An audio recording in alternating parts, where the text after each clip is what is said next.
Hello again, and welcome to the next chapter of our MA.2 training videos.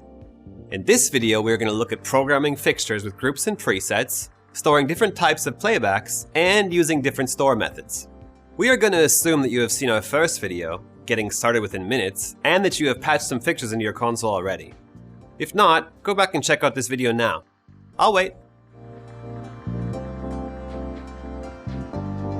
A group is a quick way of selecting a number of fixtures at once. First, let's select some fixtures we want in our group and press the Group button on the right side of one of our screens. Now we press the Store key, followed by one of the empty group tiles. Then we can label our group by pressing the Label hard key and then tapping our newly created group tile. This will bring up a window allowing us to type a name in. To use groups to select lights, simply press the Group key on any screen to return to the Groups page and select the group you want to work with.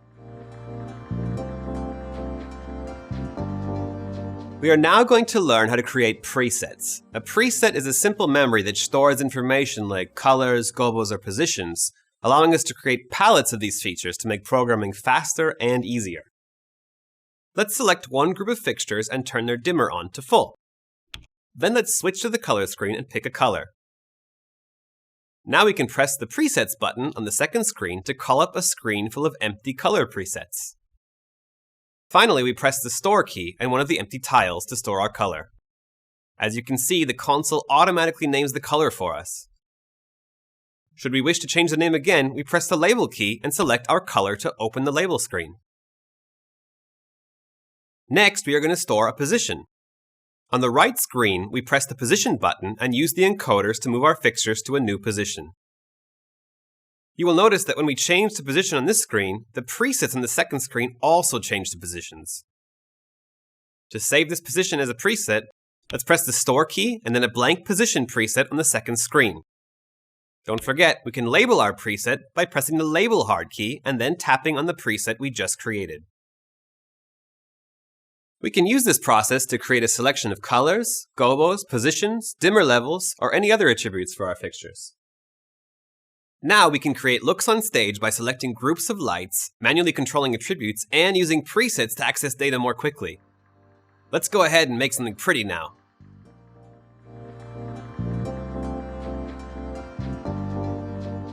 In the first video, we covered storing cues into the main playback by pressing Store followed by Please. Now we are going to store our look into a different location. To store this look into a fader, we're going to press the Store key followed by the key directly below one of the playback faders. Remember to press Clear twice when we have finished.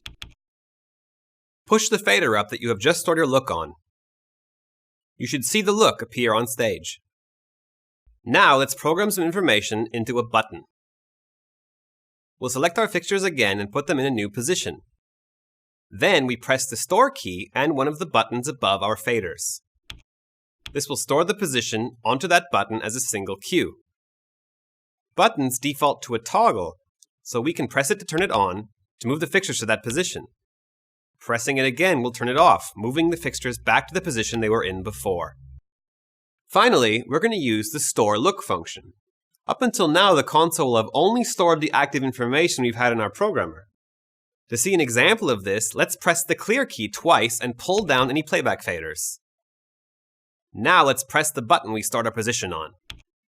The lights have moved into position, but they don't light up, change color, or do anything that was going on when we stored them.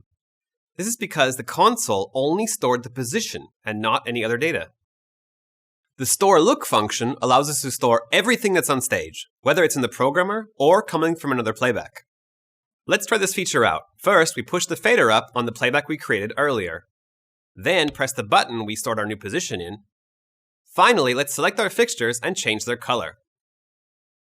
To call the Store Look command, we press the Store key while holding down the MA key and then choose a button below an unused fader. Remember to clear the programmer again by pressing Clear, and let's pull down the faders we were using and turn the button off as well. Now, if we play back the fader we just stored our look in, we should see a combination of the main look we started with, the position we added, and the color we modified at the end. The complete look has been stored. You now know how to store active information or store a complete look. And you can choose to store into the main playback, individual playback faders, or into individual buttons. To the left of our faders, or in the middle of the faders in the XL console, lie the page up and page down keys. Press the page up key and we get a whole new page to store looks onto faders and buttons. The main playback section stays the same regardless of which page you are on. If we're playing back anything, it will remain in its position, even while changing pages until it's turned off. This means if we program a look on fader 1 on page 1, and a different look on fader 1 on page 2, we won't be able to play back both looks at the same time.